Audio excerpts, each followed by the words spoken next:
Eusko ikaskuntza beti izan da oso berritzailea. Lehenengo momentutik, lehenengo kongresutik 1918-tikan, gaur arte, bai bere ikuspuntutan eta helburuetan ere.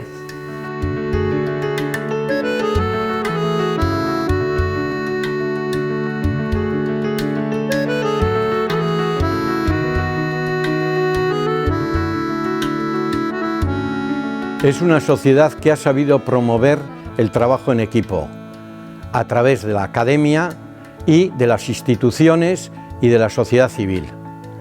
A través de estos 100 últimos años ha realizado congresos, publicaciones y jornadas y seminarios que interesan a la sociedad civil.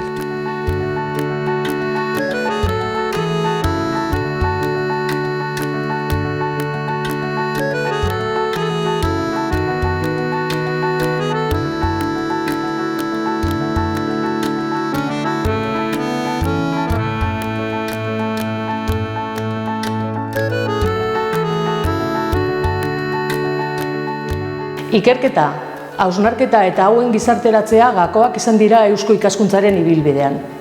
Bere sorreratik Euskal Herriak zituen erronkei erantzun aurrekoiak ematen saiatu da eusko ikaskuntza. 2018an, bere mendurrenaren urtean, azken 3 urte hauetan egindako hausnarketen emaitzek bizirik eta indartsua den erakunde bat erakutsi digute.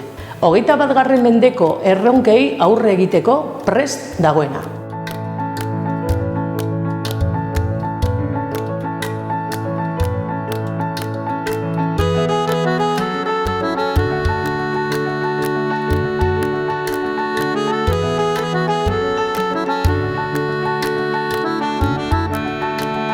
Eusko ikaskuntzak ikaskuntza zabaldu du Euskal Herriko paster guztietara azken 100 urte hauetan. Ikaskuntzaren legitimazio sozialaren mugarri izan da eta izan bedi.